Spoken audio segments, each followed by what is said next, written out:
Well, good morning, everyone. I'm Lucinda Wood with PFH. A very warm welcome to this third and last in the series of social value webinars that we've developed in partnership with Social Value UK. I'd like to introduce you to Ben Carpenter, who is CEO of Social Value UK, and he'll be giving us insights and info on the tools available to help us measure social value in our communities. So over to you, Ben. Thank you, Lucinda, and welcome everyone. Thank you for taking the time out of your busy schedules to join this webinar, which is going to be about social value in the community. For those of you that don't know me, I'm the Chief Executive of Social Value UK and also Social Value International. I've spoken a lot about who we are, so who Social Value UK are, who Social Value International are, so I won't go over that again. But just briefly, we are the membership organisation for the UK for anyone interested in measuring and managing social value. We've been delighted to be partnering with Procurement for Housing to do a mini webinar series. This is the third of three. Hopefully you've joined for the previous two. If you haven't, they are available. The recordings are available and we can share those with you. The first webinar, we really unpicked what is social value and looked in detail about why it's important for your business. What are the drivers and what are the opportunities? We touched on the building blocks for measurement. As I say, Social Value UK is really a membership body for people looking to get better at measuring and managing it. We had a short case study of how social value is often built into procurement. Webinar 2, we dived into how social value is created in the workplace. So through the delivery of a contract or a core set of activities, are we creating social value for the people that work for us, whether that's directly, indirectly, or in the supply chain?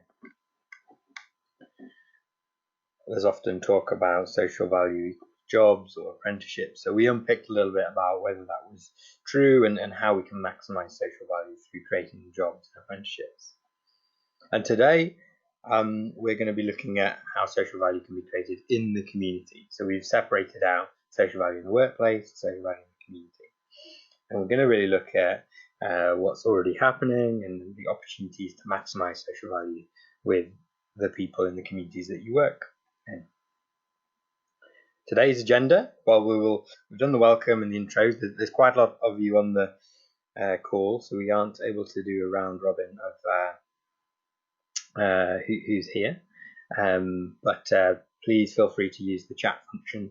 And actually, that's a bit of housekeeping that I'd like to do now. Hopefully you can see on the right-hand side, there's a panel with various opportunities to engage. But please, can you use the chat functionality to leave questions in there, introduce yourself if you like to some of the other people, and at the end I'll be looking through that to see what questions you've come up with. Yes, so we will have a brief reminder of what social value is. If people are joining for the first time today, it's always good to refresh our memories. We'll then sort of refresh our memories with a case study, and that should lead into the discussion on how businesses are delivering activities that create social value for the community. We'll look at how we can maximize that social value creation and the framework that I've touched on before about measuring and designing for social value. And I hope today to leave a good bit of time for questions and answers, as this is the last in the mini-series. So a very brief reminder of what it is that we're talking about. What is social value? We know there's lots of different definitions floating around. If you're familiar with the legislation in England, the UK Public Services Act, also known as the Social Value Act, that defines social value as the social, economic and environmental well-being of a place. That's quite a lot to wrap up in that definition, but it's a combination of all of those aspects of well-being of a local place. I also spoke about how you can really find out what social value is by a process of elimination. There's economic value, which we're quite familiar with, and it's easy to capture through looking at transactions. Financial accounting does a pretty good job of representing this economic value created through costs, prices, exchanges in a market. Environmental value, well, we're getting better at that. We're better at reporting and understanding the impact our businesses are having on the environment and natural resources. I'm sure many of you have had to report or collect some sort of information, whether it's in CO2 emissions or waste and things like that. So we're getting better at understanding what economic value is, environmental value, and I often say social value is actually what's left, what is intangible, but it's about having an impact on people's lives and their well-being that isn't captured through economic value. So people may pay for things, but is there an impact on their well-being that goes beyond that economic value? You might get a salary, but how else are people's well-being changing? And people don't often pay for things. If you appreciate good health that you have, then really that's an aspect of well-being that we need to capture and measure. Things are important that we don't often pay for, and that is social value. So it's talking about aspects of well-being. And this next slide, you might remember from previous webinars, is a kind of a bit of a scary slide, but it's a mapping that I've done recently of all the different components or aspects of well-being that have been identified through lots of literature and studies, and there's a lot of thought going into what well-being is and how we can improve that for people. So these are frameworks developed by the OECD, the likes of Oxfam, the World Economic Forum, and New Economics Foundation. A lot of research into the fact that well-being is made up of lots of different things. And in the right-hand corner, you've got material things such as shelter, physical assets, and income, even food, the environment, and these are things which are quite tangible that have a direct impact on people's well-being. So these are all important things to manage if we want to improve well-being. And then going down to the center, there's relational aspects of well-being, like how do people interact with each other, what connections do they have, how much control they feel they have over their future. And these are also recognized as important things for people in terms of improving well-being.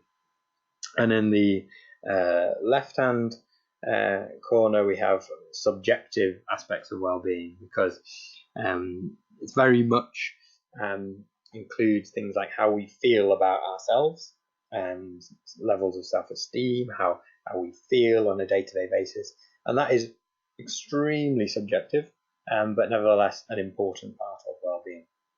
So hopefully not so scary now we've talked through it, but I like to include this slide just to give you an indication of the types of things that we need to be measuring and managing if we're to improve people's well-being. And that's ultimately what social value is about, which is about improving the well-being of people. So briefly, just to remind you, the definition of social value that we use is starts off by talking about people's lives and the changes they experience in them, and that could be positive and negative changes. Well-being can go up and down, and people experience changes in their life all the time, and social value is to capture all of that, not just the positive intended ones. We need to recognize that some of these changes are more important to people than others. So there's a relative importance that we need to try and capture and understand, well, which change or which aspect of well-being is most important to you as an individual, and how can we create more of that to improve your overall well-being. And to do that, we think quantifying that relative importance is necessary. So if we know that people value food at the moment for them much more than they value being connected with people, then that's understanding that this is more important to that person, and understanding how we can make better decisions on that basis. Social return on investment is my last slide on definitions. Just to remind you is that it's a framework for measuring and accounting for this broader concept of value.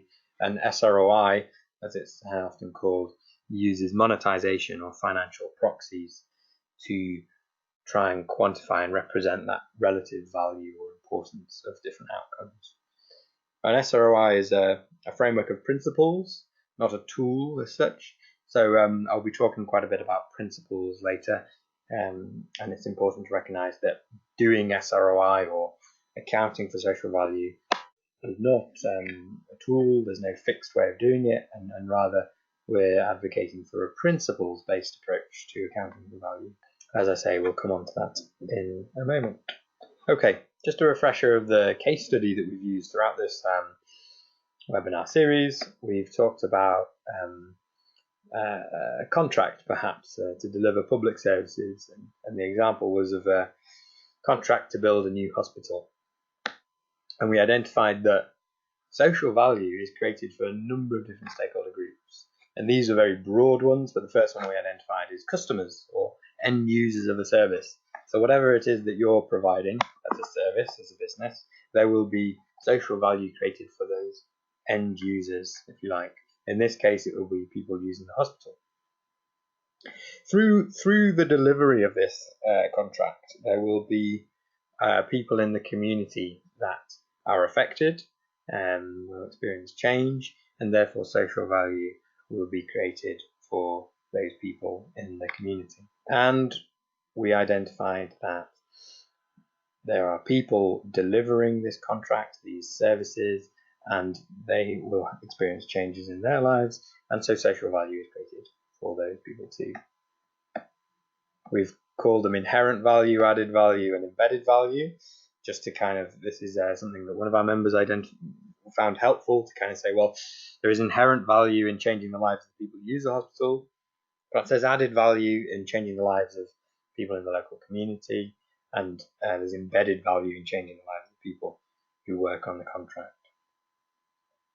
And embedded value was the sort of focus of the last webinar, where we looked at actually how social value or changes in well-being take place through employment. Are we giving jobs to people that are good, that improve well-being? Are the apprenticeships good experiences for people? How does training, how does volunteering all contribute to changes in well-being for people in the workforce?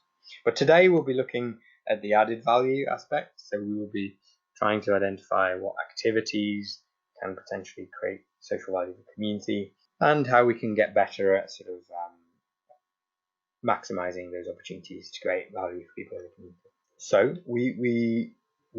we've talked then about how businesses are already doing lots of things in an attempt to create more social value. Last webinar we talked about actually, businesses know that they're having an impact on people's lives, and that's why there's a range of initiatives or policies or activities in place within a business to manage that impact on people's lives. And they range from very sort of basic initiatives such as anti-slavery and human rights at the sort of basic minimum level, through to more progressive things such as living wage, pay ratios, personal development, right through to progressive employee wellbeing schemes. And that's hopefully a spectrum that everyone recognises and now sees as part of social value. And HR is an important function of a business to make sure that people's lives are being improved through their experience at work. So social value for the wider community, well, this isn't new for businesses. Businesses have been doing this for a long time, and they're doing a range of different things to impact on people's lives. Starting on, again, there's a bit of a spectrum. We can think about how businesses regularly donate money or fundraise for community initiatives. A lot of businesses offer volunteering opportunities for their workforce to give back to the community. Right through to more sort of involvement, perhaps in community, with partnerships with local charities, CSR activities that are designed for that local community, and actually working with communities on a particular bespoke project. So this isn't definitive, this is just a kind of mapping that there are lots of things happening that businesses do that will have an impact on people's lives in the community. You might wonder, well, is this just corporate social responsibility? And CSR is something that has been around for years. It helps build trust between businesses and the community. Often the phrase license to operate is used. If a business is giving back to the community, then it gets that sort of license to operate. But I suppose we want to decide, or we want a framework, a way of knowing what CSR activities are appropriate. Who are they designed for? Are we asking ourselves these questions? And have we identified particular segments of a community that we want to provide services for? Interestingly, there's more and more conversations saying, well, can these activities be tied to the core aim of your activities? So CSR being more targeted and more in line with your business objectives or your purpose as a business. And an example here is where a business that's perhaps fitting gas boilers can provide additional social value to the community by doing initiatives in relation to energy efficiency or fuel poverty. And there's a bit more joined up thinking emerging now between a business that provides a service and the additional CSR or community value is being brought together because there's a realization that they're mutually beneficial. So how do we know what creates most value, or how can we design for maximizing value? Because these are all good things. Businesses do cake sales, fundraisers, things for charity, or even just writing checks and sponsoring sort of local football teams. These are all good things. There's volunteer initiatives that staff get involved in, and that also helps to create the community as a better place. And I've got some pictures here of some more bespoke activities that businesses might get involved in. Top right one is a community transport initiative, and I've seen this. This is a good example of how businesses can provide service that is tailored to the needs of the community. In this instance, you can see that there's elderly people waiting to get on a community bus, and that might be designed because the business is working in an area where transport is not very good, or there's isolated members of the community that want to be brought together. So that's an example of perhaps how a business might have targeted a real need of a community and done something more bespoke. School visits, that's often something that's seen as social value, and often it can be for sort of inspiring children in schools to think about the world of work and understand their community better. The bottom right hand corner is to represent a project that I heard of where a company developed a reading project for local children because they identified that in the community they were working, lots of the children were starting school aged 5 and were not able to read. So that was, again, an example of a contractor really identifying some social issues as a problem in the community and targeting their resources into creating a project that was designed to meet that local need. So there are a range of things, and I think in reality I wanted to present these to show that businesses have a lot of options when they want to create social value, and it's important to recognize that they will all be appropriate. They will all create different amounts of social value, and it depends on the appetite of the business, on the resources, as to which ones they do, and maybe it's a combination of all of them. But there's perhaps a way of identifying which ones create more social value, and we can talk about that. And it starts really with understanding of needs. And those of you that have been on the previous webinars won't be surprised to see this photo, which is one I regularly use, because to me it represents an open conversation. It shows that people are talking listening to each other, and having open conversations about what is important in people's lives. Because that is principle number 1 of our framework for social value, is involving stakeholders in understanding what's changing in their lives or what needs to change, and how important are these changes to them. These conversations need to happen if we're to design and measure social value. Of course, in a procurement exercise where social value is featuring, ideally the buyer should have done much of this stakeholder involvement themselves. And increasingly, you are seeing that local authorities or anyone procuring services have done some engagement and have published a policy. And within that policy, you should see some strategic themes or priorities that are set out for that buyer. And I think that's a really good step. And then the onus and the emphasis should be on the buyer to be able to say to suppliers, if you want to win this contract and you want to create social value, we would like you to see activities that target these particular social issues. So great. These activities towards objectives might create positive social value. But I suppose we will only know if it does create social value if we start to measure and manage it. And that's what we can turn our attentions to now. How do we do that? And I gave you a warning that I'd be talking about the principles, and here they are. Because when it comes to measurement or even design for social value, there's not a one-size-fits-all tool that works for everyone. What we encourage is an understanding and application of these 7 principles.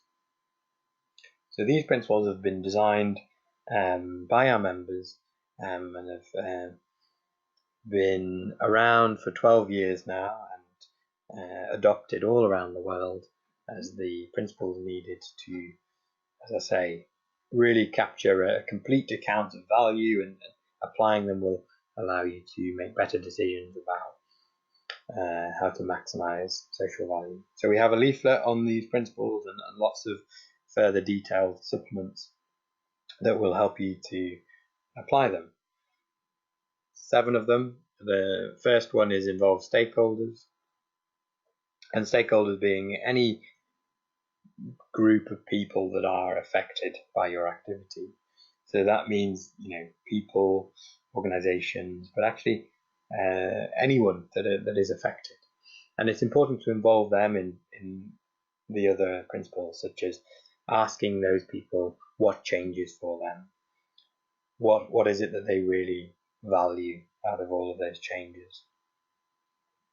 The only include what is material is a principle about deciding what it is that's most important for people.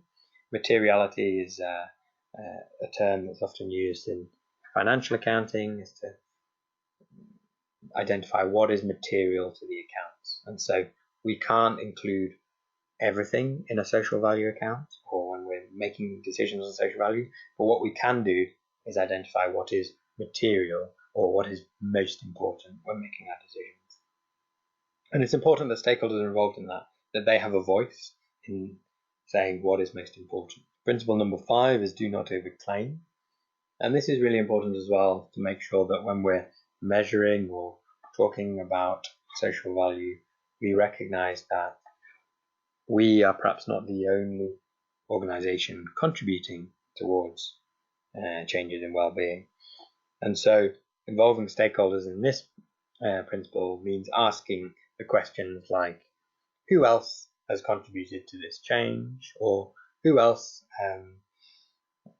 has helped or could help? Would this change have happened anyway? And these are the sorts of questions that help you to realize that you are working in a complex system with other organizations, and important to know that it's not all down to you. The last 2 principles are about reporting, really. Be transparent is just about being open and honest with the reporting of social value or any decisions that are made on social value. The best we can hope for is transparency here, because we perhaps never have perfect data. It's impossible to have spoken to all stakeholders, or understand everything completely as we'd like, but being transparent about the process that you've undergone to understand the outcomes and the well-being is the best we can do, really. And when people are making decisions, that transparency is key to knowing how those decisions have been made. The last principle is called verify the result, and that's to encourage some sort of third party or verification of social value reports, or any decisions around social value. We encourage third parties to be engaged to kind of check that the data is robust enough for whatever decision that's being made, and to test whether the other 6 principles, have been applied in the process. So I hope that's a useful run through of these very important principles that should become the approach that you use for measuring and managing social value. I hope that this principles-based approach is appealing, because these principles can be applied proportionately to your resources, and particularly with the focus on transparency means that you can be clear on how these principles have been applied. The other thing to mention here is impact questions, because principles are great, but we've found that actually organizations want to know, well, what data do I need to collect? And if you concentrate on these 10 questions, that should give you the information. It's very, very linked to the principles, but we found that these have been very helpful for organizations to understand what data they need to collect. And the top 2, particularly familiar to people, particularly if you've heard of theory of change, or you want to try and have some objectives, then of course organizations should ask, what problem are we trying to solve? And linked to that is, if we know what the problem is, what is our solution to the problem? So that's where you should start in terms of measuring and managing social value, is what are we trying to achieve, and how do we think we're going to achieve that? Then we move into questions like, well, who are the people? Who are the stakeholders that experience changes in their lives? And it may seem like an obvious question, but the more detailed answers we get to that, the more useful the information is. So if we can get to the level where we're identifying subgroups or segments of people, that means we'll be able to design services in a much more effective way. If we just define stakeholders as people that live in the community, that's quite a broad stakeholder group. But if we have identified into people that live in the community that are of a certain age, demographic, or circumstance, that gives us a particular segment of the community that we'll be able to design a solution for. Number 4 is about understanding what changes for people. If you're doing a measurement exercise, it could be, well, what has changed for people? Or if you're designing for social value, you might want to ask, well, what is likely to change? If you're at that early stage in designing a sort of social value activity. Then we need to think about some measurement. So what are the KPIs? What are the indicators that we can use to measure the amount of change that has happened? That's questions 5 and 6, really, where we start to think about, okay, well, these are the outcomes that are changing. Remember those aspects of well-being. If we've identified those, how can we be sure to track whether those aspects of well-being are in fact changing?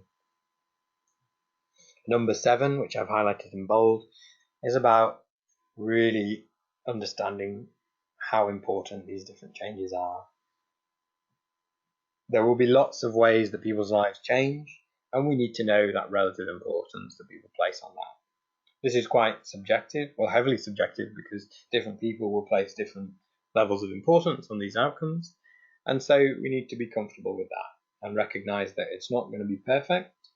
We're not going to be able to accurately represent the true value of every single person in the community, but can we ask that question to get some data and some confidence that stakeholders value this outcome more than another outcome? And if we ask that question, we're able to understand what is really important to people, and therefore should be able to design services that meet those needs. So question number 8 is about understanding how long the outcomes last for. We do need to know this. We need to know, well, is the change happening a big change, and is it lasting for a long time, or is it a little change that only happens for a little time?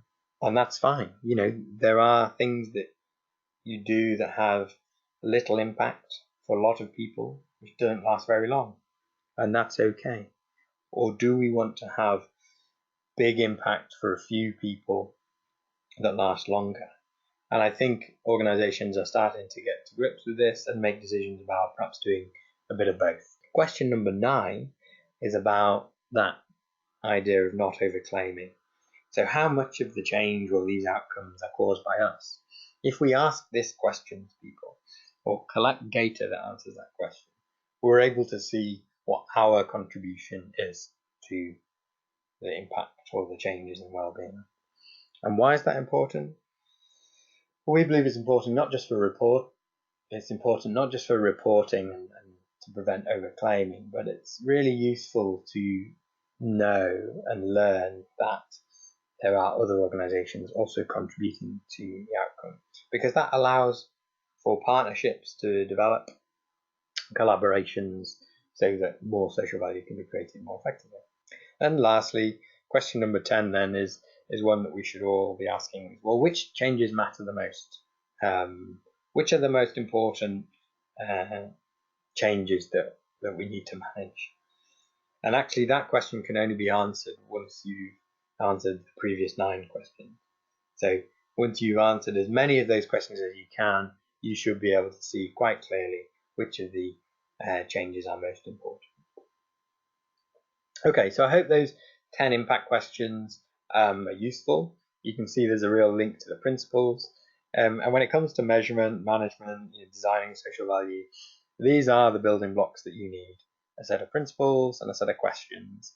And of course, you can use tools that are out there to answer these questions. You can use software products, you can use scales or metrics that exist out there. But ultimately, it's a set of principles and 10 impact questions that we're encouraging organizations to think about to successfully measure and manage social value. Overlaying that, I suppose, over a sort of meta question about be careful about who answers the questions. And this gets back to the stakeholder involvement principle. Are we giving a voice to the people in the communities or the people experiencing the change to answer these questions? Or is it ourselves doing that? And that's a really important part of creating social values, to recognize that there are those that have power and there are those that don't have power, and often their voices are not heard. And the more we can amplify the voices of those people without power, the more likely it is that we're going to get data and information to help improve those people's lives. Of course, the question I get asked the most is, well, how much rigor or there's a lot of data there, Ben, how are we going to answer all of that? And the simple answer there is you will have to get enough data to support the decision that you're trying to make. Or vice versa, you will only be able to make decisions based on the level of data that you have. So those two things are really important to think about for a moment. Is that if you are making a big decision on perhaps starting a big new project in the community, you might want to have quite a lot of rigor and precision, if you like, in answering these questions. If you're just making decisions about tweaking an existing activity, perhaps you don't need so much data to be collected, and that level of confidence you have in the data should be commensurate to the decision that you're making. And this is a very cheesy phrase, enough precision for the decision, which I didn't come up with, but it certainly sticks in my head. So the key to good measurement, as I've said in previous webinars, is really identifying the right outcomes, measuring what matters to people, and defining those outcomes is something that should be done as much as possible with the people that experience them. Again, it sounds obvious, but too often doesn't happen where organizations decide to measure an outcome or an aspect of social value that isn't what's actually being experienced by people in the community. And making sure that you're measuring negative and unintended outcomes just as much as you're measuring the positive and intended ones as well. Because social value is about optimizing and doing more good, but it's also about minimizing any harm that you may be having in people's lives. Okay, so just a few top tips to wrap up in conclusion. I think when you're talking about social value in a procurement sense, I think it's really important to ask the buyer for their priorities. The emphasis, as I said earlier, should be on the buyer to have identified what the opportunities are for social value. So feel confident in asking questions like, how can we provide the most value through this contract? What are the local needs? And that will then allow you to tailor your response in a tender exercise. And I think that pre-contract consultation phase is critical for that sort of dialogue. Even if they have, the buyers have identified priorities, it's really important that you as a supplier understand the local context. So are you able to do some consultation or some engagement with local people to understand what the real needs are? Because that will give you the ideas and the opportunities to provide important things for people, to create value. You can also ask at this stage, who else is providing services in the area? And perhaps that will give you ideas to partner with local providers and give a joined up offering to people in the community. Tips here are about the principles. If you're thinking about measuring and managing social value, I would recommend that you get hold of some documents which I'm happy to share here about each of these principles, and that will help you to slowly embed those into the way you think and act around social value. I've said this before, even though I don't like quoting economists, but John Maynard Keynes said it's better to be vaguely right than precisely wrong. And that's an important thing to bear in mind. We always use that in our training as well, that you'll probably never be precisely right, because social value is not a precise science, but we can collect data that gives us a confidence that we're vaguely right. Are these vaguely right, the types of outcomes that people are going to experience, and is this relative importance of the outcomes vaguely right? Anything that offers precision should be taken with a bit of caution, but I think that the process in understanding the outcomes and the importance of them is what's important. And how often should data be collected and how rigorous? Well, this is something that, as I say, we get asked quite a lot, and we would say you can perhaps do some data collection really rigorously once, or you can do less rigorous data regularly and build on top of each time you collect data, and that will probably be the best approach for you, is to kind of start somewhere and improve year on year, month on month, do more engagement, more collection of data from people, and that will allow you to improve. And it is a cheesy word, but it is a journey, and all businesses and organizations are on that journey at the moment, and the ones that are doing really good social value measurement and management are the ones that have been learning and just doing a little bit more each year. I think it's important to recognize that social value is about taking some risks. If you want to create more social value, you'll have to try new things, you'll have to speak to people, and you'll have to listen and perhaps realize that the way you're operating isn't creating the most social value. And therefore trying new things always feels like a risk. But here you can manage those risks by really applying these principles, which involve stakeholders, gives you a bit more data to support that decision if you're changing the way that you operate. So IMM stands for Impact Measurement Management, could say social value. It's really a state of mind or a culture, and at the heart of that culture is about being accountable, being responsible for your activities on people and the planet, and being innovative to make sure that you are improving and continuously improving and trying new things in order to create value for people and the planet. If you're interested in developing good practice around the principles, we've developed a certification scheme which really helps embed the principles in your practice. So you've got level 1 where you can commit to these principles. Level 2 is achieved when you can demonstrate that you've implemented those commitments. And level 3 is something that you can achieve when you've used that data to make decisions, and then you're maximizing social value. So I hope that's of interest to you. It's something that we've been designing with our members in response to what they think is a useful pathway to embedding social value. And of course, it provides a kind of third-party stamp or verification that can give your business a bit of credibility to others. And of course, you should get this free t-shirt as well that everybody would love to have. No, I'm joking, you don't get the free t-shirt, but it's an idea that actually we should embrace some sort of verification and an audit which gives a learning experience to the organization, but also that credibility to external stakeholders.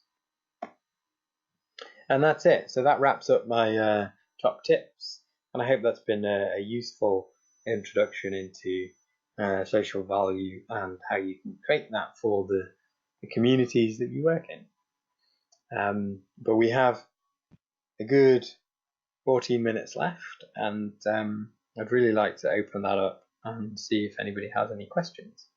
So there's a few questions here about accessing previous webinars.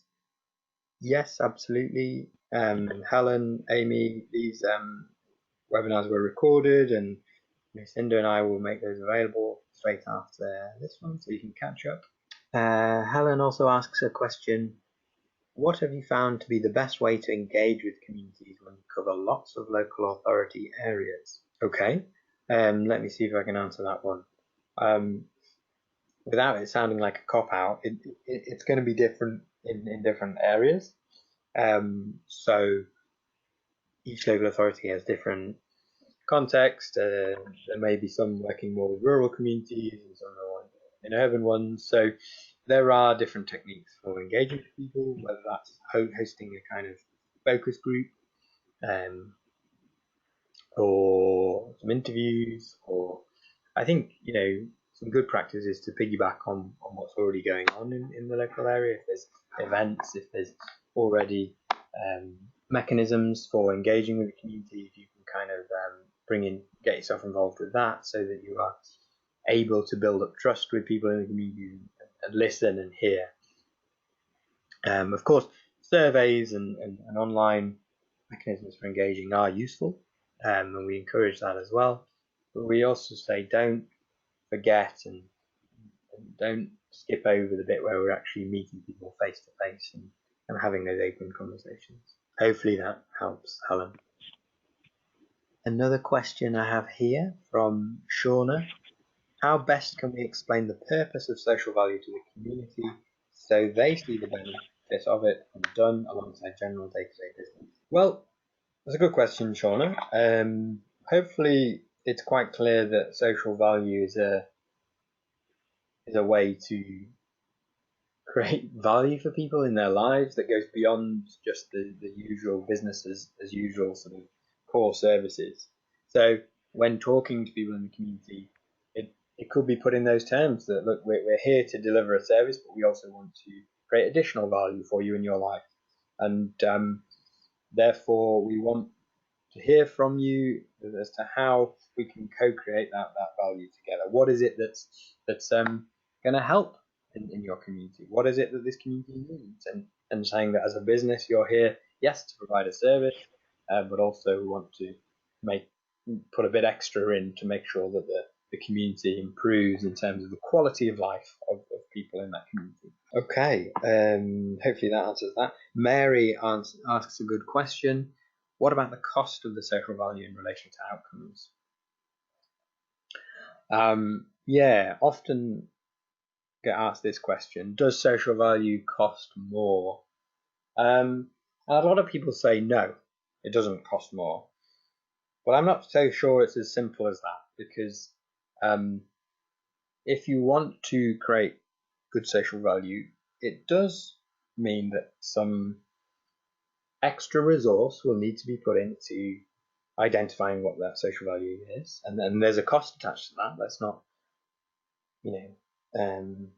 mask that. Maybe social value can be created through doing things differently, and that may cost more. So I don't think it's a simple answer to no, it won't cost, or yes, it does, because the benefits of doing that will often outweigh the costs. If I'm being honest, I think that maybe it will cost more in the short term, but that will lead to creating more value, and ultimately that will lead to your business being more successful, whether that's through more contracts or better performance of people or better relationships with the community. So I see that as quite a complex answer to that one.